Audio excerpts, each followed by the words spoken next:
Want to talk to you guys about another project that we had at Refined Homes LD. This one involves solar.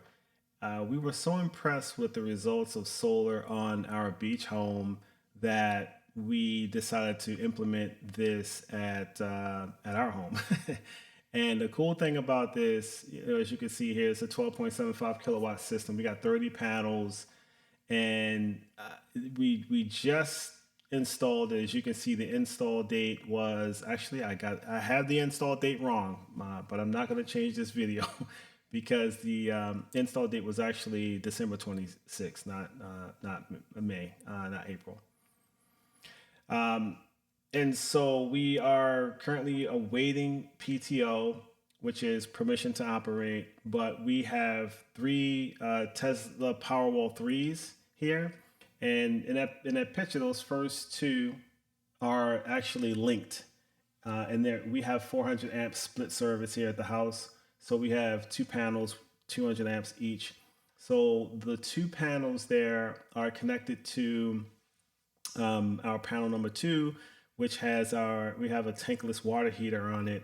And when you turn that on, it's beautiful. Look, you never ever run out of hot water, but the electricity will spike, right? That can push 19, 20 kilowatts just from having it on. But the cool thing about it is with the power walls, they just intercept that. So if that spike kicks in, the power walls immediately distribute power and just absorb that. The other thing, so I'm still learning a lot about this system.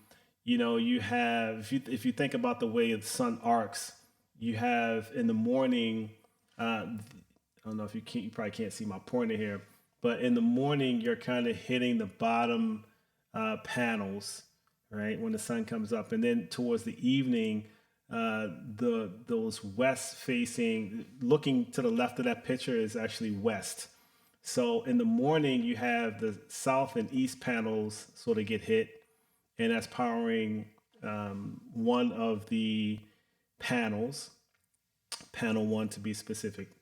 And then we had, so that actually has like 10 panels on panel one.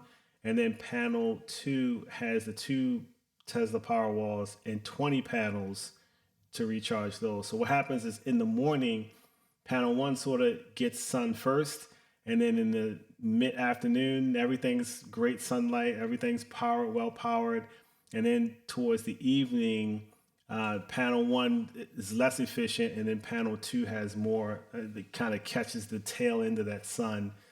So this is the winter experience. I have to see how things progress when we get into summer. So far, I mean, it's been cloudy and rainy a couple of days, not as much sun as you would expect.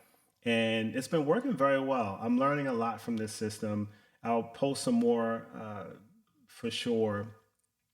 So we have a lot of equipment, right? There's a lot of equipment on this house. So we have two gateways, as you can see, but the interesting thing about Powerwall threes is normally those you would kind of connect to one of the gateways to monitor everything, but now it's built into the Powerwall. So one of the Powerwalls acts as the gateway. And then you have just the shut off panel to cut from the main, shut off panels to shut down the power walls, and you have these push buttons to disconnect the photonics, the solar panels up top. So we have a lot of equipment.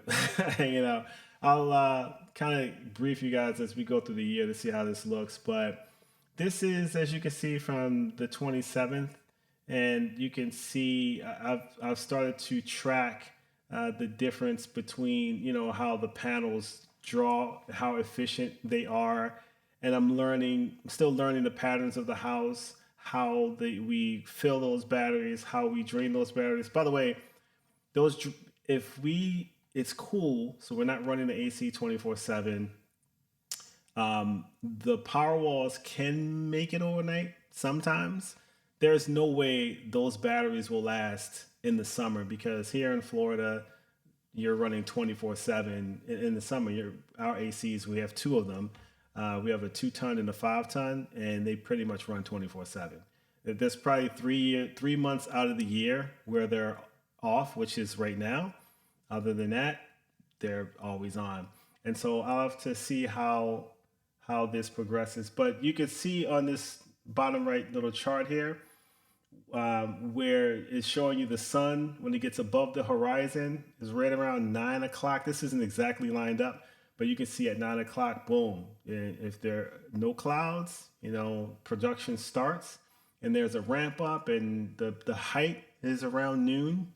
That's like peak solar production. And I'll probably do a separate video on Home Assistant because I kind of jumped into Home Assistant, and I bit the bug. I mean, I caught the bug, I should say. And there's some pretty cool things you can do in terms of monitoring. But that's the Tesla, solar panels with the three Powerwall threes.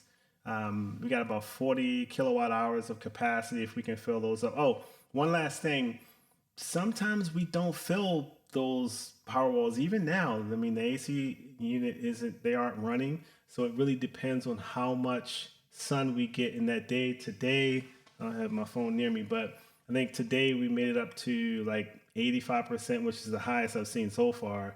And on panel one, that has the single power wall. On panel two, we got up to about 60. So it fluctuates. I'm just watching. We'll see how it goes, but I'm happy with it so far. I'll let you know how it goes. But just wanted to share that with you all. Talk to you soon.